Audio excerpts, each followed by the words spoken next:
Hey there, all my GRRRL travelers. So whether you are jetting off to some international vacation or you are soloing on a business trip, you always want to have easy access to your money. International ATM cash withdrawals can be both easy and tricky. Today I'm going to share with you international ATM cash withdrawal mistakes and ways to correct them.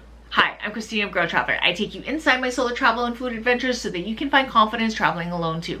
Now, if you're new to my channel, please subscribe. Just hit that bell notification icon so you don't miss out on a single video. I have 22 tips to share with you. All of them are important in helping you reduce or minimize excessive fees, create calm in your travels, as well as a more methodical approach to traveling and money. Number one, a common mistake that I fall into is when I arrive at the ATM machine, I realize once I've already gone through the process that I don't know what the local conversion is of the amount of money that I want to withdraw. So if I wanted to withdraw $100 worth in local currency or $100 worth USD converted into local currency, I just draw a blank and there are people right behind me waiting for that ATM machine. Here's a tip. Definitely do download a currency converter. I like to use Globe Convert. Some people like to use XE.com. Either way, find a currency converter that you feel comfortable with. I think Globe Convert is very simple to use, and that is something that I can, like, while I'm in line or sometimes even before I get into line, I like to kind of assess in my head how much USD I'm going to withdraw for the week or like the next 2 weeks, and then I will find out the local currency conversion for that. Once I arrive at the ATM machine, I already know how much I will be withdrawing in local currency. Number two, definitely use the bank ATMs. Local banks, their ATM machines usually have like a better conversion rate as well as ATM fees. The fees will be a lot lesser. Not only that, you'll get a safer experience. You'll have cameras there, security cameras, you'll have security guards. Most of the people who are there are strictly there to do like bank transactions, and in the case your card, your debit or ATM card ever gets like swallowed by the machine, or the machine dispenses the wrong currency, you can always go to customer service. So I always like to go during bank operating hours, and that's because everything's accountable there. It's not always the convenient option. When you go to the private non-bank ATM machines, they tend to have like higher ATM fees as well as worse conversion rates. However, they tend to be located in very convenient areas like, you know, the 7-Eleven or like the metro station where you're already going to be passing through. Whereas sometimes with the local banks, you have to like seek out a local bank. Which brings me to number three. Don't use ATMs in sketchy or dark areas, and try to avoid going to an ATM late at night. The reason why is ATMs located in these questionable areas are a little more prone to potential risks as well as being tampered with. If the machine happens to eat your card, you'll have to wait till the morning until that can be resolved. Not only that, sometimes there's potential scam techniques like called skimming, where a scammer inserts like this, I guess like a card reader into the actual card reader, and they'll kind of skim or take some of your information. I'm not really sure how exactly it works, but that's just one thing to be cautious of. So that's why you want to avoid these areas which have like low foot traffic, that aren't frequented very often, that are kind of like sketchy at night. Number four, avoid using ATMs in touristy areas, and that's because touristy areas are always going to charge you more for their convenience. So in Mexico, I went to Valladolid and I ended up paying $9 for the ATM machine, to use the ATM machine, even though it was a bank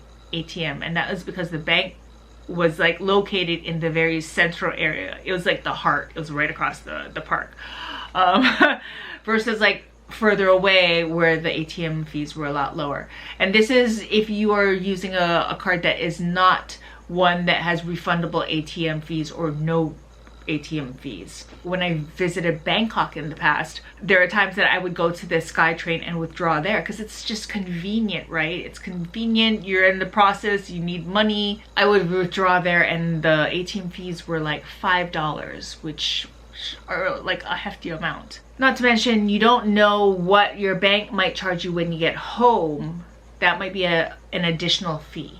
So you might receive a front end and a back end fee depending on what type of bank card you have, as well as where you are withdrawing your money. So number 5, do bring a backup card. I was guilty of bringing too much like currency with me. I would always bring a credit card, 2 ATM debit cards, as well as cash, USD. And the reason is because at some point I've had to use all of them because certain avenues were shut down. Either I went to a country where the cash was king, no credit cards were used, or there were very limited amounts of ATM machines, or maybe my card wasn't working, or one of my cards wasn't working, or the other card got flagged, or there were no ATM machines and I had to use like, you know, the airport currency exchange. It's just, there's so many variables in travel that you always want to have a backup in the case something doesn't work. Number 6, have a separate account and a separate debit card for travel only. This is optional. In the past, I had an account with HSBC, and that's because HSBC was global. It's a chain that you'll find in many countries. And so I felt very comfortable and confident that whenever I took my HSBC card around, that I would always find a network, or there would always be like, you know, machines, HSBC machines. Not only that, what I liked is that I had a separate account strictly for travel, and that meant that if that card ever got lost or someone, you know, hijacked my card and my account, that they would only get a certain amount of money, a limited amount of money, because it was not attached to my main bank account. Number 7, do download or use a mobile translation app like Google Translate. That's because when you're in line and you're looking at the ATM machine and you're seeing all the foreign language of that country, sometimes it can be disorienting and you know, you can get disbobulated. When you have a line behind you, the panic is real. So what I've always liked to use is the Google Translate app. There's a cool tool where it will translate whatever it sees in your mobile camera. And sometimes it struggles with the Asian language and the Asian alphabet, but I still feel like it tries to target the general idea or gist of the meaning.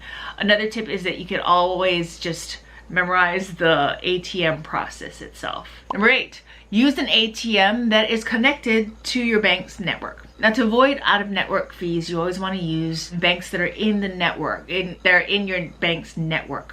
You'll be able to find that out by looking on the machine. Sometimes they'll have like little symbols down below telling you what partner networks they belong to. For me, I can't remember all of the networks, but for me, because I had a credit union card for a lot of years, I always remembered Cirrus. So every time I'd see Cirrus on the bank machine, I'd be like, okay, this is fine. Like, I'm probably gonna get like a reduced ATM fee because they're in the same partner network. Number 9, do beware of the dynamic currency conversion. And I know I spoke about this in one of my previous videos. This is what's known as like the legal scam. And the reason that is because it's done globally through various ATM machines. And that's where the ATM machine or the bank or the financial institution tries to get you to use their conversion service, where they convert your withdrawal into your home currency. Definitely do not accept that. Don't agree to it. Always opt to get the local currency. So I always just hit decline. At the same time, sometimes it's kind of confusing and they try to make it sound like they're really doing you a favor. So I think there must have been times where I did accept it very naively, not really understanding what it was, but that's what it is. The difference is when I arrived back home and saw my bank statement of what I withdrew, what was actually taken out was $223, whereas what the foreign bank had quoted me was $243. That's a $20 difference. And that was on top of their ATM fee of $9. So that would have almost been $30 that I would have paid had I agreed to the dynamic currency conversion. So that's something always to be aware of. It's something they slide in towards the very end. When you start seeing your home currency and the local currency, that's when you know you've hit the dynamic currency conversion. that's when you need to like decline that. Just remember, always go local currency, okay? There's no reason why you need to convert it into your home currency. Number 10, do take out enough cash for the duration of your trip. It varies with everyone. I usually like to withdraw cash like anywhere from 1 to 2 weeks worth, just so that I am not returning to the ATM constantly, like day after day after day. The last thing you want to do is to visit the ATM frequently, simply because if you do not have a bank account or a debit card that has 0 ATM fees or refundable fees, then you will be paying out of pocket for each ATM you use. That's on the front end in that country. The back end, your home country, might be charging you an ATM fee as well. Number 11, always keep a distance from others when you're withdrawing money. That's just safety. You don't want anyone peeking over your shoulder. Sometimes I feel like if people are too close, then I will kind of like cover my hand as I enter my PIN number. I also like to be aware of where the bank cameras are. Usually they're like right in front, and I don't know like if it's like a fish angle lens where they can see everything, but I always like to cover my PIN when I'm tapping it in. Number 12, don't forget your bank card in the ATM machine. And as I tell you this, in the last video, I showed you how I actually just forgot and did it. And that's because you're juggling a lot in your brain as a traveler. If you're a solo traveler, you're probably juggling even more because you have to be aware for yourself, for your own safety, for your own trip and your trip planning.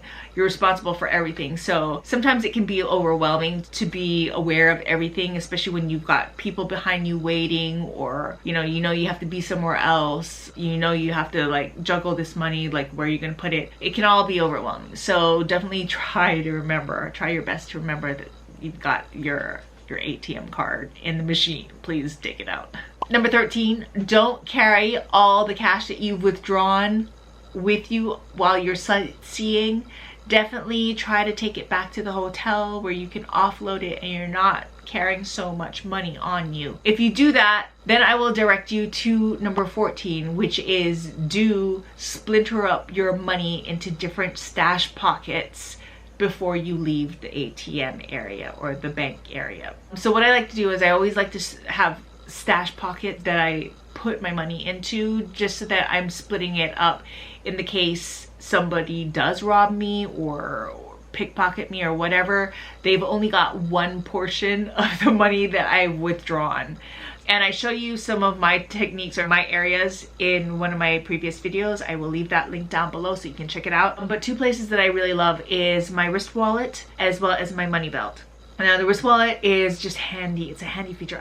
I use it on almost every one of my trips. It's a way for me to have easy access to my sums of cash while also keeping it very concealed. That's better than like a regular wallet or keeping my money on me. The money belt is another stash area that I like to use, but I also have a stash pocket for that money belt in my backpack. So it's like I've got stash pockets everywhere. One thing is you don't want to forget where you put your stash pockets. So number 15, do have a routine when you travel.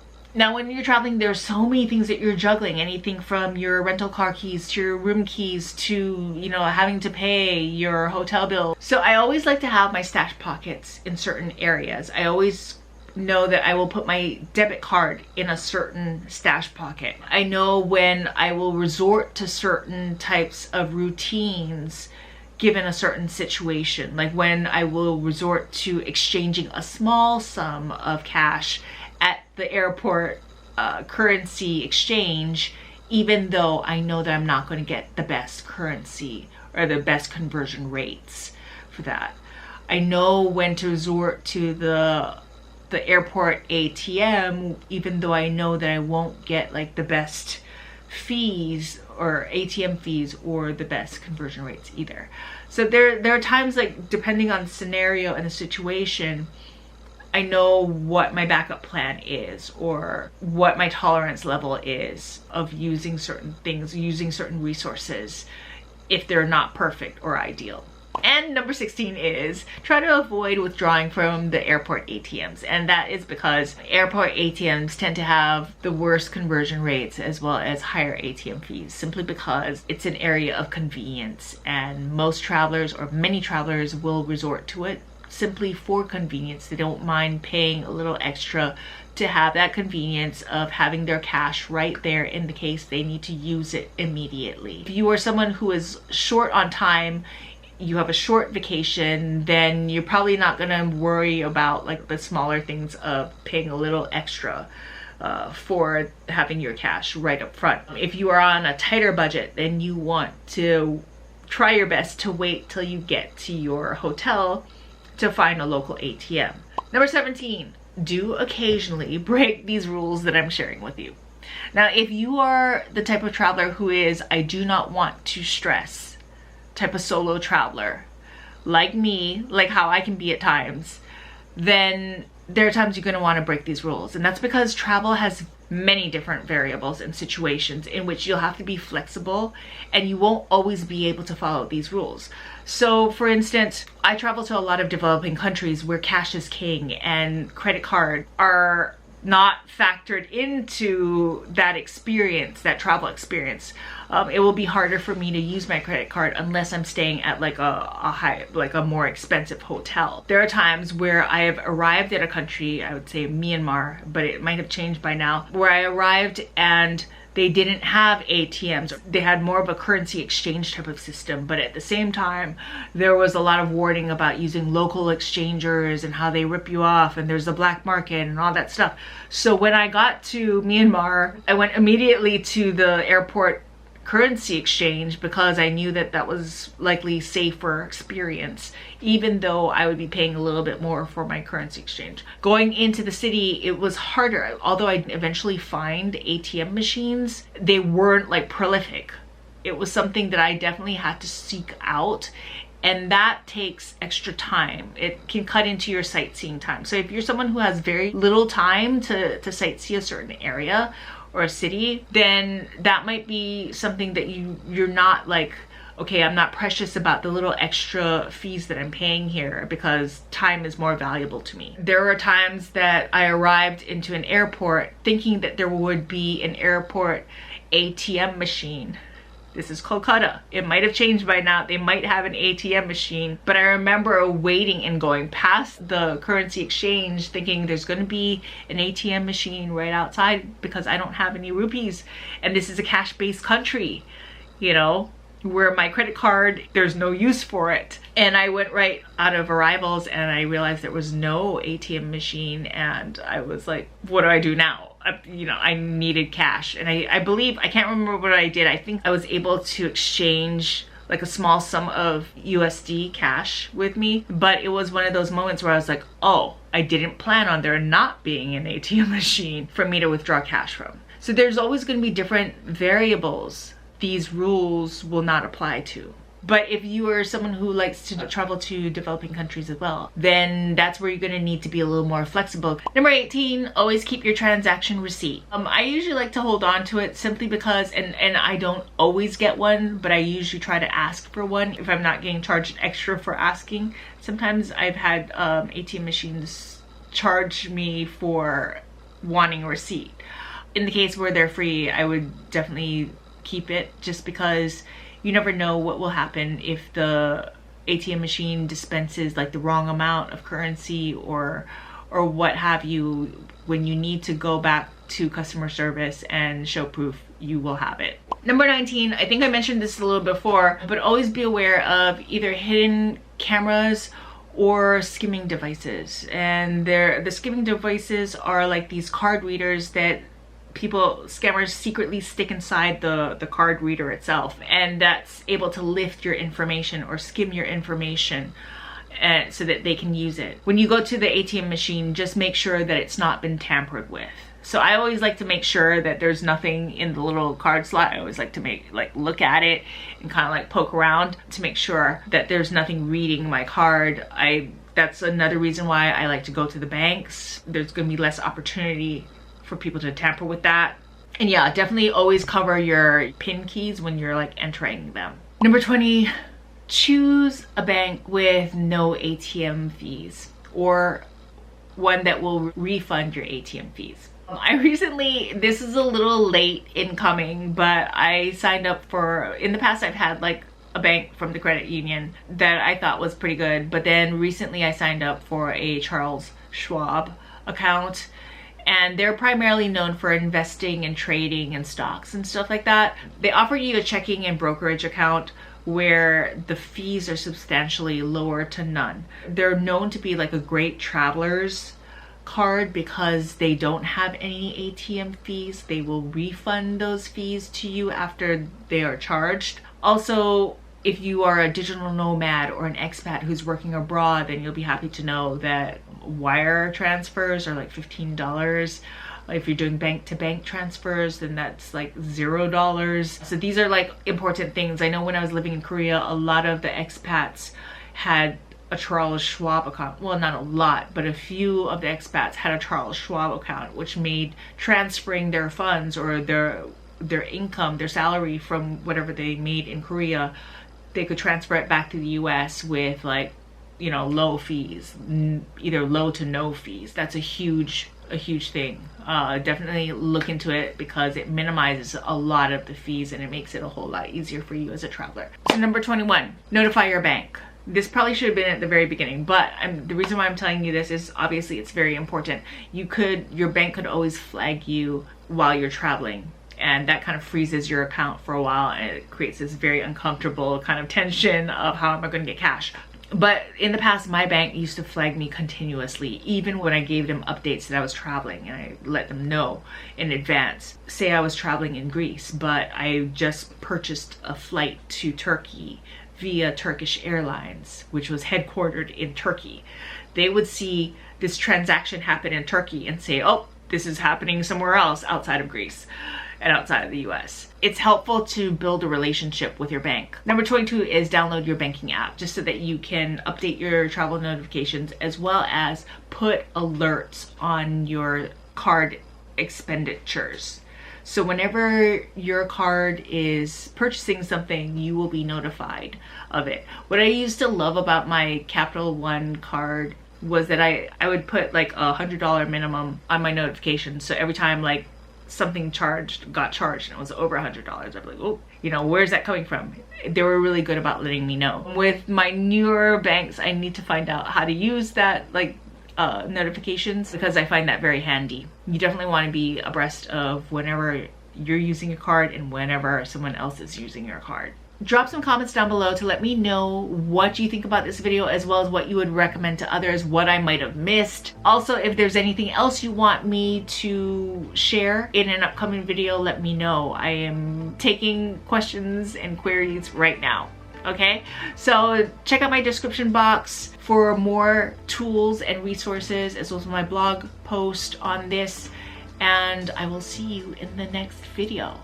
Until then, travel safe, smart, and fun. May the grr be with you.